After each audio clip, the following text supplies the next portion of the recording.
The police use everything at their disposal to catch criminals and save innocent civilians.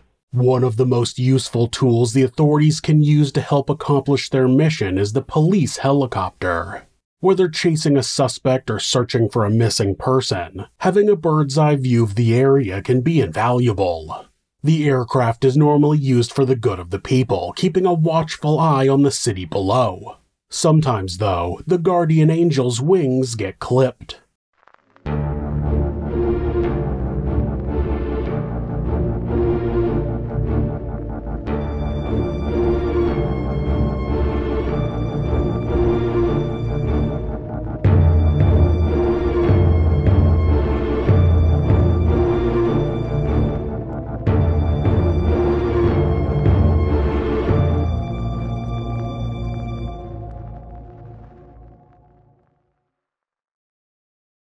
The holiday season is a time for celebration, a time when people like to reflect back on the year that has just passed by seeing their friends and family and having a good time with them. The last thing anyone expects at that point is for those good times to be shattered by a sudden tragedy. But that's exactly what happened back in late November of 2013 in the Scottish city of Glasgow as, on that evening, while revelers were sharing a few drinks at the Clutha bar located in the city centre, a police helicopter unexpectedly crashed into the building and killed 10 people. Glasgow, like most cities in the UK, has a pretty big drinking culture. It's so big that it's pretty much baked into the DNA of every social activity there. So it shouldn't come as a surprise that whenever the weekend hits, people flock to their nearest pub, with that for the most part resulting in a lot of drunken Scots shuffling their way home early the next morning. Sure, there are problems that can arise out of a culture like that, such as the increased likelihood of drunken fights and general violence. But for the most part, there's nothing so severe that takes place that ends in people being critically injured. That would all change on November 29th, the night before St. Andrew's Day in 2013, as it was then a disaster would befall the city. Why is it relevant that it was the evening before St. Andrew's Day? Well, St. Andrew just so happens to be the patron saint of Scotland, and so, while it isn't a holiday as widely observed as St. Patrick's Day is in Ireland, it's still a cause for celebration. And that meant the people of Glasgow were only given more excuse to get in the partying mood on that particular weekend, something that caused the likes of the Clutha bar located in the Bridgegate area of the city centre to be packed to near capacity. Of course, it wasn't just the holiday or the fact that most people had recently received their final paycheck before Christmas that caused the Clutha to have approximately 120 people inside it that evening. No, there were plenty of places to go drinking in the city if someone was so inclined. What this bar had that some others didn't was live music being performed by a local ska band called Esperanza. So for anyone who was a fan of that act or that genre, it was the place to be. But it wouldn't be the place to be for long, because right as both Esperanza were taking to the stage and the patrons around them were hitting the bar to get their drinks, a couple of miles away at the Glasgow City heliport, a police helicopter was taking off. The Eurocopter EC-135 T2+ is a multi-purpose twin-engine light helicopter. It was piloted by 51-year-old David Trail, a 20-year veteran of the Royal Air Force who had been flying for the police for 4 years. With him were police constables Tony Collins, 43, and Kirsty Ellis, 36. Not long before that, a trespasser had previously been spotted walking along the rail lines at nearby Eglinton Toll, and the authorities needed some further help from the air in order to find the man in question again before he ended up getting himself hurt.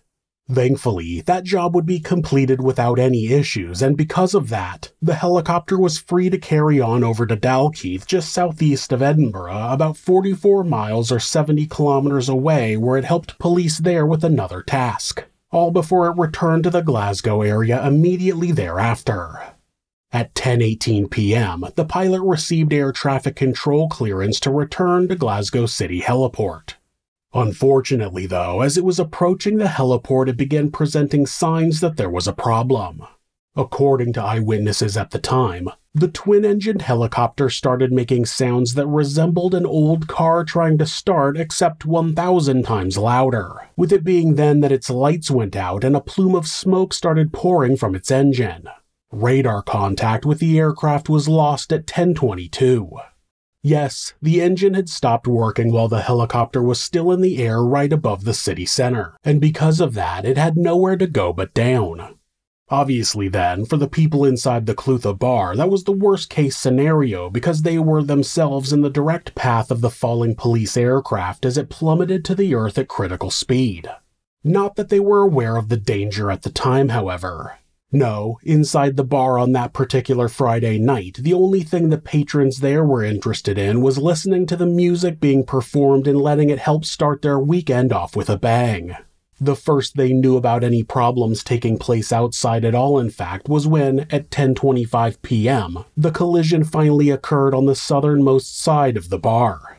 In the words of Michael Byrne, a survivor of the disaster, quote, "All of a sudden, everything to my left no longer existed. There was complete devastation. I was millimeters from the damage, but untouched.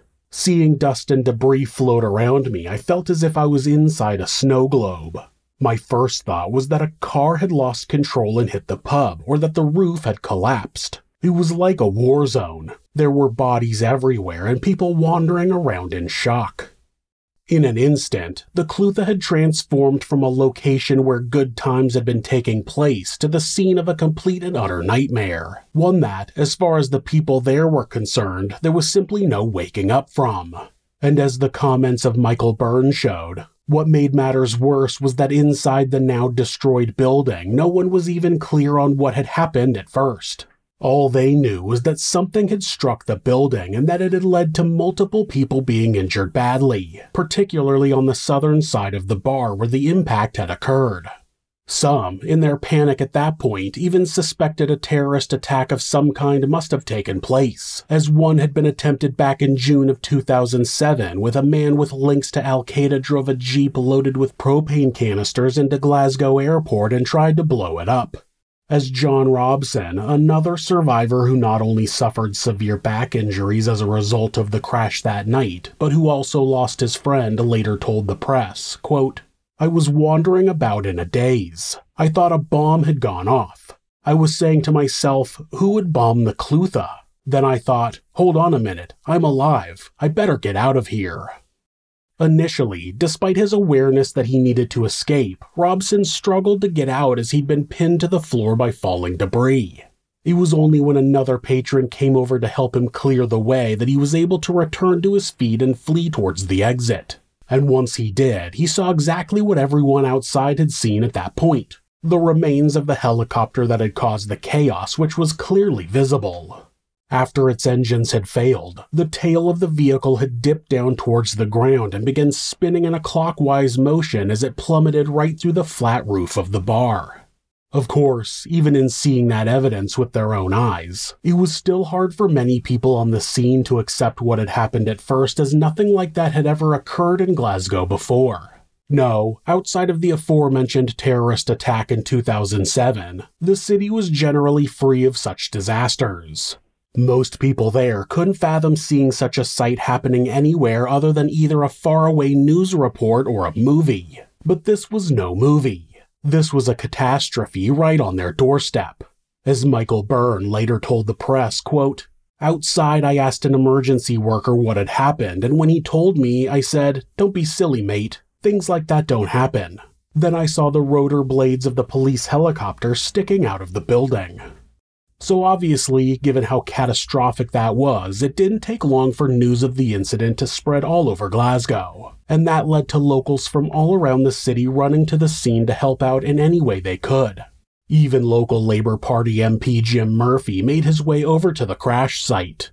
That said, when he did, he wasn't able to do much more than watch as emergency services who had now arrived on the scene tried their best to work their way through the pandemonium. But while that would have been a difficult task at the best of times, it was especially difficult for them to do here as, due to the Clutha bar being a former tenement housing establishment, it meant it was made out of sandstone, something that is common for older buildings in the city. Because of that, the walls were a lot thicker than they would have been in more modern-style bars, making it harder for firefighters and paramedics to break through the rubble that remained on the left side of the building in the wake of the crash. And as if that wasn't bad enough, the complex roofing setup that came about as a result of the building having its top 2 stories removed following a fire in the 1960s meant entry via that point was also next to impossible. Still, even in the face of such difficulties, the 125 emergency service workers on the scene did everything they could to push through and get those trapped inside out to safety anyway, a process that took 2 full days on account of the damage the helicopter had caused. And they weren't the only ones who were in it for the long haul by that point as, while they were working on that, 2 special operations response teams that specialized in major and inaccessible incidents were also doing what they could to help by excavating some of the more collapsed areas of the structure. As for the rest of the city, well, being unable to do anything other than watch, they went into full grieving mode over the next few days as flags were flown at half-mast in all government buildings. Soccer games held that weekend opened with a pre-match minute of silence, and planned St. Andrew's Day celebrations were cancelled. But then no one was in the mood to celebrate anyway because, as it was put by then Scottish First Minister Alex Salmond when he discussed the disaster publicly soon thereafter, it was a black day for both Glasgow and for Scotland as a whole. After all, by that point the death toll had already reached 9. And if that wasn't bad enough, a 10th fatality would also come a couple of weeks later on December 12th when one of the dozens of revelers who had been rushed to either the Glasgow Royal Infirmary or the Glasgow Victoria Infirmary after the crash passed away as a result of his injuries. Of course, it wasn't just the people drinking at the Clutha bar that night who were victims of the crash. No, of the 10 who died, 3 would be the people who were in the helicopter when it fell. David Trail, the pilot, and police constables Tony Collins and Kirsten Nellis. 3 Glaswegians taken before their time, along with 48-year-old Gary Arthur, 61-year-old Robert Jenkins, 56-year-old Samuel McGee, 33-year-old Colin Gibson, 57-year-old John McCargill, 44-year-old Mark O'Prey, and 59-year-old Joe Cusker, all of them who were drinking in the pub. It was a true tragedy for so many people to be killed as a result of what appeared to be such a freak accident. It was so bad that then Prince of Wales and current King of England Charles III decided to make a pilgrimage to the crash site on December 6th where he met with emergency services personnel who'd rushed to the scene in the immediate aftermath of what had happened. And while that was happening, special church services were also taking place at both St. Andrew's Cathedral and Glasgow Cathedral, where both the survivors and the families of the dead could have a chance to pay tribute to and grieve for the fallen. Of course, it wasn't just those that were directly affected who showed up to those services, though. No, hundreds more denizens of the city also appeared and paid their respects, and that was only a small example of Glasgow coming together in the weeks that followed, as there was also a weekend of special fundraising events held between January 3rd and January 5th of 2014. Those events were designed to raise money for not only those affected, but also for the emergency services who'd helped so many on the night of the accident at great risk to their own lives. And as if that wasn't enough, feeling the need to match the generosity of its people, Glasgow City Council also set up a special family reception center designed to provide both advice and counseling to relatives of those who had been injured or whose relatives were still unaccounted for. In this situation, the spirit of rallying around one another was so evident to everyone outside of Glasgow, then UK Prime Minister David Cameron went as far as to praise the citizens specifically for their willingness to be there for one another in their time of need. Even Esperanza, the band who had been performing that evening, echoed such thoughts when they released a public statement praising the bravery of those ordinary people who'd done everything they could to help save others on the night of the helicopter crash. And the owners of the Clutha bar were no different, as they posted a message on their Facebook page which read, quote, "Our thanks go out to all the goodwill messages and prayers for those who tragically lost their lives, an event beyond comprehension and belief. The customers who could showed the true spirit of Glasgow along with all the emergency services. Our heartfelt sorrow to all of the families of those who perished. But for as much as the people of Glasgow were trying their best to raise each other's spirits in the aftermath of the incident, that didn't mean they weren't still angry and in search of answers. After all, how could it have been possible that a helicopter just dropped out of the sky? And that was what led to an inquiry being opened by the Air Accidents Investigations Branch, the body responsible for investigating any and all aircraft crashes in the UK in the months that followed. The determination from the investigation, despite the likes of rotary aerodynamics researcher Harry Smith initially pushing the idea that a mechanical failure with the rotary blades had to have been the issue, it was eventually determined the culprit had been fuel starvation. That's right, even though there was still 73 kilograms of fuel in the main tank at the time of the crash. That proved to be unusable as the fuel transfer pumps designed to pump fuel over to the supply tanks where it would then power the aircraft had been switched off. Why had they been switched off? That was unclear, just as it was unclear why an experienced pilot who flew Chinook helicopters for the Royal Air Force for 20 years would choose to ignore the low fuel warnings that must have appeared on the dashboard at the time. Had something happened to him while he was flying? It's impossible to say, but whatever took place inside that cockpit on that night, neither he nor the two police constables with him felt any need to send out a Mayday message or to complete an emergency landing using auto-rotation as was prescribed by emergency checklists. No, they obviously felt it was worth the risk to continue on as they were. So, once that information was released to the public, it drew a lot of anger, most of which was directed towards David Trail, the man flying the helicopter. That said, no official criminal charges would be laid out as a result of the investigation as, in the end, it was deemed inconclusive as to whether or not he had in fact been to blame. Sure, he had seemingly ignored low fuel warnings, but then there was always the small chance an electrical issue had prevented those warnings from appearing on his dashboard. And when it came to why he didn't attempt auto-rotation assisted landing once he realized he was in trouble, well, the powering down of both his radar altimeter and landing light could have severely hampered any such attempts as he would have not only had no height information as a result, but also massively reduced visual cues to help him make a safe descent. So all that could really be done at the time would be both lay out 7 safety recommendations for the future and set a date for a further fatal accident inquiry to be carried out by the Crown Office beginning in April of 2019. Unfortunately, though, while that inquiry did bring some more concrete evidence that seemingly proved the pilot was indeed at fault, they still couldn't find a solid reason as to why he'd acted the way he did during the final moments of his life, and as such they decided it was best to make no additional recommendations. Of course, that only caused more anger amongst both the survivors and the families of the victims as they felt like true justice still hadn't been served. But for those who were close to the people in the helicopter that night, they were angry for an entirely different reason now. The way they saw it, the mere suggestion that David Trail may have been negligent when flying was an affront to his memory as he'd always been a stellar pilot.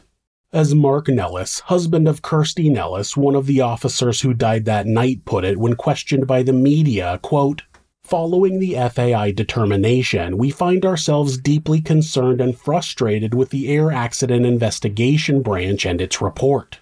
No one knows, nor will ever know exactly what circumstances led Trail to make the decisions he did, and the determination has not changed mine or my family's confidence and faith in him."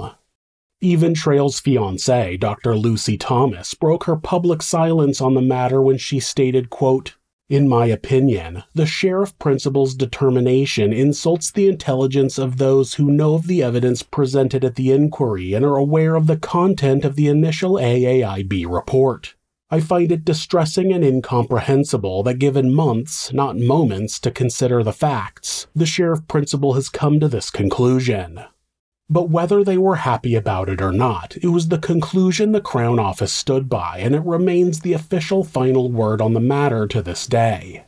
That said, for as contentious as it was, at least one good thing that no one can dispute came as a result of the findings of both them and the Air Accident Investigation Branch, and that was that, in March of 2020, the Civil Aviation Authority made it mandatory for all police helicopters to be fitted with both cockpit voice recorders and flight data recorders so that if any similar disaster happens in the future, at least then investigators would have a better chance of finding out exactly why it occurred. And that's not the only after effect that has come out of the Glasgow helicopter crash because, over in the entertainment world, plans are currently being put in place for one of the survivors' stories to be turned into a movie. A movie that has been given full backing of the Clutha Trust, a charity organization set up in the years following the disaster.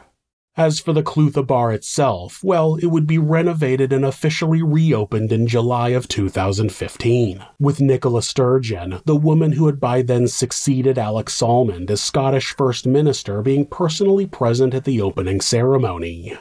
Sadly, though, the crash that occurred on November 29, 2013 wouldn't be the only catastrophe Glasgow had to deal with during that time period, as it was followed by another incident the following Christmas where the driver of a bin lorry passed out at the wheel and crashed on Queen Street, mere minutes away from the Clutha, killing 6 people in the process. A story you can expect to hear more details about in the near future. But while that was equally as difficult for the citizens there to deal with, it wouldn't break them. No, if the disaster the year prior had taught them anything, it was that, no matter how bad things got, the people of Glasgow would always be there to rally around one another, and that was something no tragedy could ever beat out of their systems. Thanks for letting us tell you this sinister story. If you enjoyed it, subscribe on whatever platform you're on, and hit like, rate it, or leave a comment. Join us next week when we'll take you somewhere sinister.